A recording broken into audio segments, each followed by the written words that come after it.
Today we're sitting down with Kliff Kingsbury, the head coach of Texas Tech football. Coach, thanks for being here today. How are you doing? I'm doing well. Appreciate y'all having me.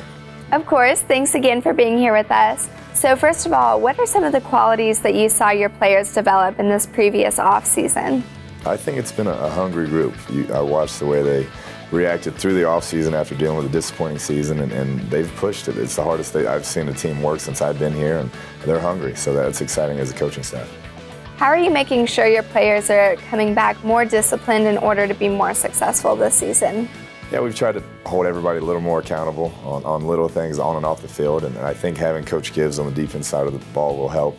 He's a guy who brings a lot of that accountability, a lot of professionalism to that side, and so I think that unit will be much improved and a much more disciplined group. And speaking of the change with Coach Gibbs, what kind of dynamic is he bringing to the coaching staff? Yeah, like I mentioned, I think he's held coaches and players accountable. He has that street cred of coaching in the NFL, coaching at the highest level, and so guys respect him, guys want to learn from him, and he's very professional. He treats people with respect and does a great job. So how are the players on defense responding to the transitions that Gibbs is having them go through currently? They've been great. They know his track record, where he's been, what he's accomplished, and so that obviously gives them that sense of trust initially. And he's a great people person, develops relationships, and so I've seen them come a long way in a short time he's been here. When we caught up with you in the spring, the running game was something that was definitely emphasized. What other changes can we expect from the offense? Just hopefully not turning the ball over. That's something we've struggled with the last 2 years, and you have quarterbacks who are a little more experienced than they were previously, and so hopefully that gets better. But we have 9 guys back on that offense who is a top 10, statistically, yardage-wise offense, and now we have to protect the football. Could you elaborate for us on the competition that you're seeing now between these new recruits who are ready to get out on that field and compete, and then your returners? It's been great. Each year we want to bring in guys to push other guys, and this is the first year that we've truly had depth at almost every position where we can have some of these young guys compete for starting spots, and that's when you really get your program rolling. Speaking of returning players, how are both Webb and Mahomes rising up to meet the expectations that you and the rest of the coaching staff have set before them?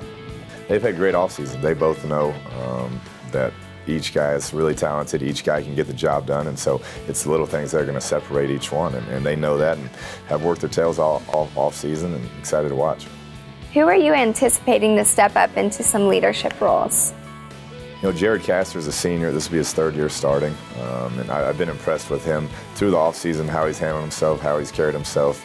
He's been much more vocal with our offense and with our team, and so I expect him to continue that into fall camp. Last season, Deandre Washington really proved to be your guy. So what is it in your mind that sets him apart as a student athlete?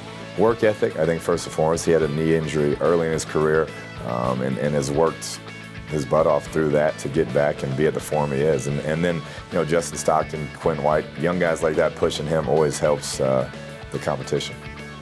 We know the philosophy here is that you guys take it game by game, but what game do you think fans are most excited to watch you guys compete in this year? Yeah, I would think probably TCU. That'll be a big one here at home. I'm sure that's developed into a nice rivalry, and I'm sure they'll be fired up for that one.